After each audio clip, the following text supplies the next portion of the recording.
బీసీలెట్ అయినా ఆ కసిని తీసుకుంటున్న సందర్భం. యాదగిరి గారు, మొత్తంగా చూస్తున్నాం భారతీయ జనతా పార్టీకి బీఆర్ఎస్ తొత్తుగా మారిపోయింది. గులాబీ వాడిపోయింది, కమలం గూటికి గులాబీ చేరిపోతుంది. ఇక స్థానిక ఎన్నికలతో బీఆర్ఎస్ కనుమరుగు అని చెప్పి కాంగ్రెస్ పార్టీ చెప్తోంది. గ్యారంటీ కార్డు పెట్టుకొని తిరుగుతున్నారు. 10 ఏళ్లలో మీరిచ్చిన హామీలేంటి, మీరిచ్చిన హామీలు ఎక్కడైనా నెరవేర్చారా, మీరు ప్రశ్నించే అర్హతే లేదు. ఒకవైపు రుణమాఫీ చేశాము, రైతు భరోసా ఇస్తూ ఉన్నాము, సన్న బియ్యం క్షేత్రస్థాయిలోకి వెళ్ళింది, ప్రజలంతా మా వైపే ఉన్నారని చెప్తున్న పరిస్థితి. ఏం చెప్తారు?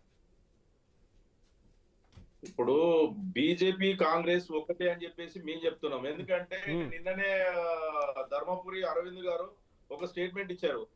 ఉంటే రేపు రాబోయే ఎలక్షన్ లో వస్తే కాంగ్రెస్ ప్రభుత్వం లేకపోతే బీజేపీ ప్రభుత్వం వస్తుందని చెప్పేసి వాళ్ళు చెప్తున్నారంటే వాళ్ళు ఉపాయకారి ఒప్పందం ఉన్నదని చెప్పేసి ప్రజలు గమనిస్తున్నారు కదండి. ఈ రోజు బీఆర్ఎస్ బీజేపీ ఏ విధంగా అవుతుందో ఒకసారి చెప్పాల్సిన అవసరం కూడా ఉంటది కదా.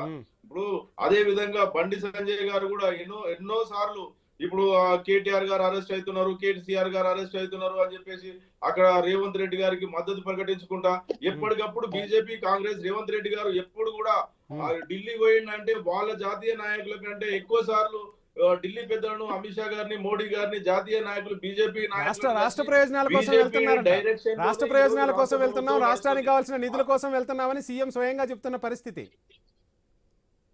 ఓకే, అది నిజమే. అయితే మరి నిజంగా ఒక యూరియా బస్తా కూడా అధికంగా ఎందుకు తీసుకురాలేదండి? రాష్ట్ర ప్రయోజనాల కోసమే నిజంగానే పోతే రైతులు చెప్పులు లైన్ లో నిలబెట్టి ఎందుకు నిలబడుతున్నారండి? ఎక్కడ ఈ బీజేపీ నాయకులు బీజేపీ వాళ్ళు కూడా చెప్తున్నారు కదా, 8 మంది బీజేపీ ఎంపీలు గెలిచిర్రు, 8 మంది కాంగ్రెస్ ఎంపీలు గెలిచిర్రు, మరి ఈ 16 మంది కలిసి కేంద్రం మీద ఒత్తిడి తీసుకొచ్చి మరి రాష్ట్రానికి కావాల్సిన రైతులకు యూరియా ఎందుకు తెప్పించుకోలేకపోతున్నారో ఒకసారి సమాధానం చెప్పాల్సిన అవసరం ఉంటుంది కదండి. 2014 కంటే ముందు ఏ విధంగా కాంగ్రెస్ ప్రభుత్వంలో ఉమ్మడి ఆంధ్రప్రదేశ్ లో ఏ విధంగా రైతులు అరికోసం పడ్డారు, చెప్పులు లైన్ లో పెట్టారు. ఈ రోజు కేసీఆర్ గారి ప్రభుత్వం పోయిన తర్వాత మళ్ళీ ఇప్పుడు రేవంత్ రెడ్డి గారి ప్రభుత్వంలో కూడా ఈ రోజు రైతులు అదే విధంగా చెప్పులు లైన్ లో పెట్టి ఇబ్బందులు పడుతున్న సందర్భం ఉన్నది. ఈ రోజు నిజంగా చెప్తున్నా, ఒక్క నిమిషం అండి. ఇప్పుడు వాళ్ళు చెప్తున్నారు కదా 6 గ్యారెంటీలు 100 రోజులు అని చెప్పారు కదా.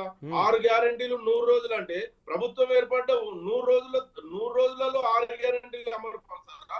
చివరి 100 రోజుల్లో 6 గ్యారెంటీలు అమలు పరచారా చెప్పవలసిన అవసరం కూడా ఉంటుంది. మేము అన్ని అమలు పరిచినామంటే ఏకకాలంలో రుణమాఫీ చేస్తామన్నారు, రైతులకు రుణమాఫీ చేసి ఏ విధంగా ఏర్పడుతుంది?